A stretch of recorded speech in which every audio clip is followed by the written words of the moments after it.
شروع کرتا ہوں اللہ کے نام سے جو بڑا مہربان اور نہایت رحم کرنے والا ہے۔ حضرت عبداللہ بن مسعود رضی اللہ تعالیٰ عنہ سے روایت ہے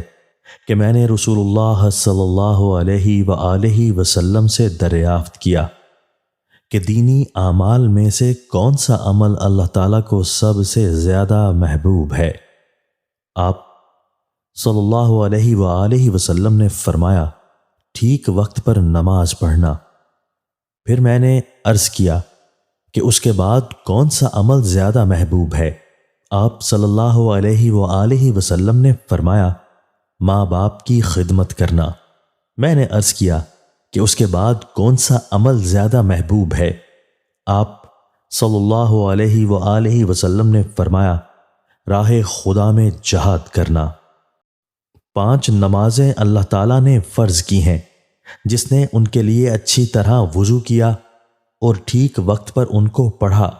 اور رکوع و سجود بھی جیسے کرنے چاہیے ویسے ہی کیے اور خشوع کی صفت کے ساتھ ان کو ادا کیا،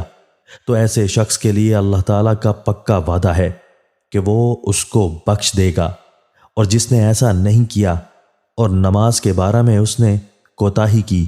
تو اس کے لیے اللہ تعالیٰ کا کوئی وعدہ نہیں ہے، چاہے تو اس کو بخش دے گا اور چاہے گا تو سزا دے گا۔ مطلب یہ ہے کہ جو صاحب ایمان بندہ اہتمام اور فکر کے ساتھ نماز اچھی طرح ادا کرے گا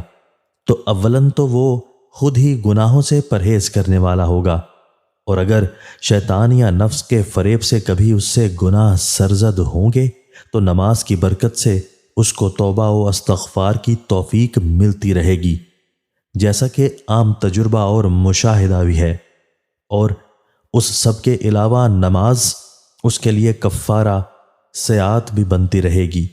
اور پھر نماز خود گناہوں کے میل کچیل کو صاف کرنے والی اور بندہ کو اللہ تعالیٰ کے خاص رحمت و عنایت کا مستحق بنانے والی وہ عبادت ہے جو فرشتوں کے لیے بھی باعث رشک ہے۔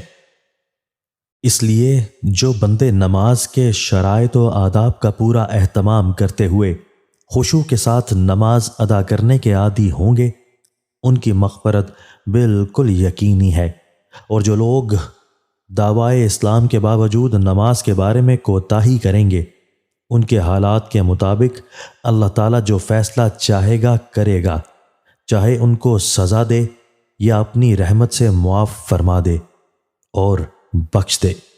بہرحال وہ سخت خطرہ میں ہے اور ان کی مغفرت اور بخشش کی کوئی گارنٹی نہیں۔